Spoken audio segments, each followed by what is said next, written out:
Hola, bienvenidos a este nuevo video tutorial. Voy a tratar de explicaros la fórmula empírica y molecular. Es un temario dirigido a cuarto de la ESO, primero de bachillerato e incluso segundo de bachillerato. Veamos un ejemplo. La fórmula del butano es C4H10. Esta es la fórmula molecular, la auténtica, la que representa de verdad el butano. Pero si divido por 2 los subíndices obtengo C2H5. Esta es la fórmula empírica, la que solo nos indica la proporción de átomos de cada tipo, no es la fórmula auténtica. El proceso para hallar la fórmula empírica y molecular sería el siguiente. Primero me tienen que dar unos datos que son la composición centesimal o en tanto por uno de la sustancia. Es decir, que me digan tiene tanto de carbono, tanto de hidrógeno, tanta masa de oxígeno, etc. Y a partir de un proceso que vamos a ver, somos capaces de hallar la fórmula empírica. Pero luego además, si me dan la masa molar, y este dato es muy necesario, se junta con que ya hemos hallado la fórmula empírica y con las dos cosas juntas obtenemos la fórmula molecular, ¿vale? Entonces, los problemas se pueden clasificar en 3 niveles de dificultad. El primer tipo me dan todos los datos, esto es, me dan la composición centesimal o en tanto por uno, la masa molar y no hay que hacer ningún ajuste o retoque del proceso. En el segundo tipo es como el anterior, pero sí hay que hacer un pequeño retoque o ajuste que ya veremos.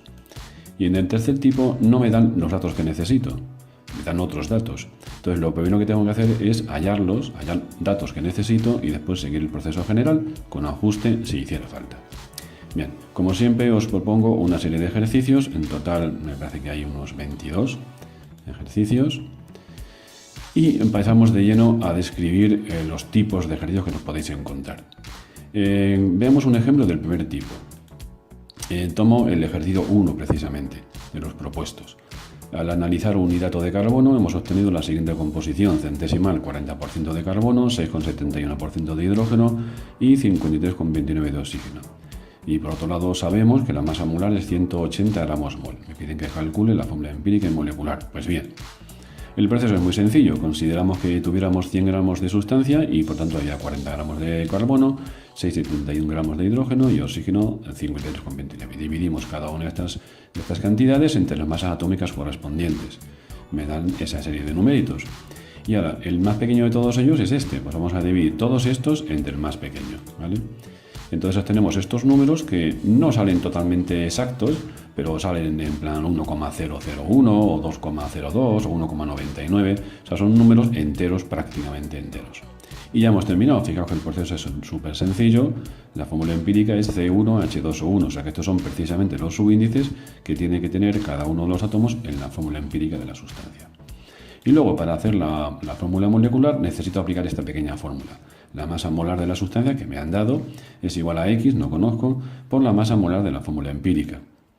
Es decir, la fórmula empírica era C1H2O1, y pongo entre paréntesis la masa molar de la fórmula empírica. Entonces, de carbono por 1, más 1 por 2, más 16 del oxígeno por 1, X, y 180 gramos mol, que es la masa molar. Despejo la X y obtengo 6, ¿verdad? Pues bien, ese numerito es el número por el cual hay que multiplicar todos los subíndices de la fórmula empírica para obtener la fórmula molecular. De tal manera que la fórmula molecular es C6H12O6. Problema, como veis, muy sencillo. Vamos a ver uno de segundo tipo. En primer lugar, pues parece que podría ser, es el 14 y parece que podría ser igual que el primero.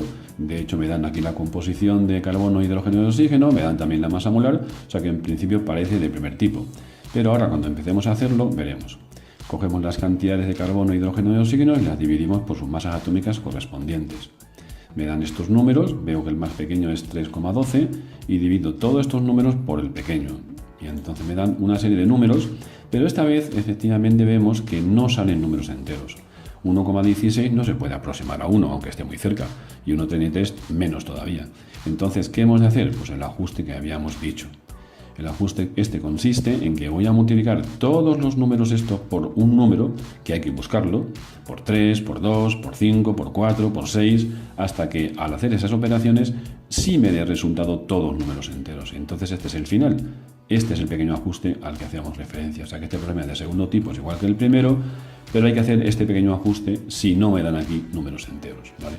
Pero he terminado. La fórmula empírica es, por tanto, C6H8O7 y la fórmula molecular sería de la misma manera que antes.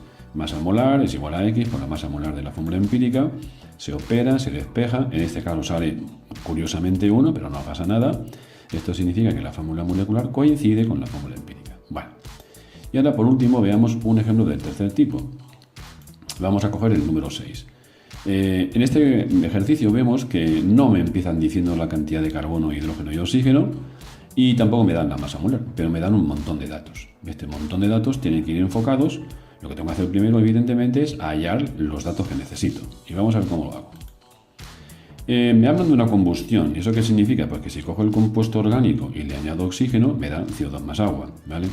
Entonces, se observa una cosa interesante, y es que el carbono que tenga la sustancia orgánica sale de la sustancia orgánica y va a formar parte del CO2 y no se va a ningún otro sitio más. De tal manera que puedo afirmar que la cantidad de carbono que haya en el CO2 es la cantidad de carbono que tiene la sustancia orgánica. De la misma manera, el hidrógeno que tiene la sustancia orgánica es el hidrógeno que tiene el agua. Entonces, basándose en este hecho, pues vamos a hallar la composición de la sustancia de la forma así de sencilla. Voy a multiplicar 1,869 gramos de C2 que me han dicho que le habían formado por este factor de conversión, que es muy fácil de entender porque tengo 44 gramos de C2. ¿Eso qué es? Eso es la masa molar del CO2. ¿De dónde lo he obtenido? De sumar 12 gramos de carbono, la masa atómica, más 16 por 2 de los oxígenos. Me da 44. Y en esos 44 gramos de C2 está claro que hay 12 de carbono. De hecho, así es como he hallado la masa molar, sumando 12 del carbono más 16 por 2 de los oxígenos. Entonces, si multiplico la cantidad que me han dado de C2 por este factor de conversión, me dará la cantidad de gramos de carbono que tiene mi compuesto, que tiene el C2, pero ya hemos deducido antes, hemos razonado antes, que esa cantidad de carbono es la que tiene el compuesto orgánico, ¿vale? De la misma forma hacemos lo del hidrógeno.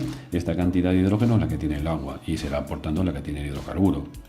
Y para hallar el oxígeno no podemos hacer lo mismo, pero como nos han dado la cantidad total de compuesto, le restamos la cantidad de hidrógeno que tiene y la cantidad de carbono y me da la cantidad de oxígeno. Fijaos que el oxígeno no se podía haber hecho igual porque el oxígeno estaba en la reacción química de combustión, en la fórmula orgánica, también estaba en el oxígeno del aire, en el CO2 y en el agua. Entonces es mucho mejor hacer esto. Ahora, por último, hallamos la masa molar, que tampoco me la han dado, para lo cual, como sé que es un gas, me han dado características de presión, temperatura, volumen, etc. Pues aplico la ley general de los gases en esta forma donde he puesto que los moles es la masa entre la masa molar. Sé todo menos la masa molar y de ahí voy a despejarla. Sustituyo datos, ¿veis?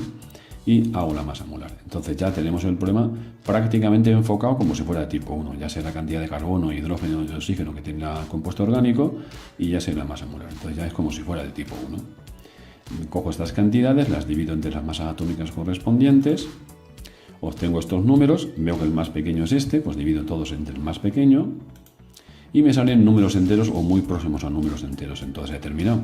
La fórmula empírica la tengo ya. Es C1H2O1. ¿Vale? Para hallar la fórmula molecular, la misma fórmula de antes, la masa molar de la sustancia es X veces la masa molar de la fórmula empírica. Lo efectúo, hallo la X, que resulta que es 2. Entonces hay que multiplicar por 2 los subíndices de la fórmula empírica para encontrar los subíndices de la fórmula molecular. Y hemos terminado. Espero que con este vídeo se hayan aclarado todas las posibles dudas y si no, pues me las preguntáis en clase. Ni que decir tiene que para hacer los ejercicios, pues paráis el vídeo, hacéis los ejercicios y observar que están las soluciones puestas al lado de cada ejercicio, ¿vale? Si no saliera, pues también me lo preguntáis en clase. Bueno, pues un saludo.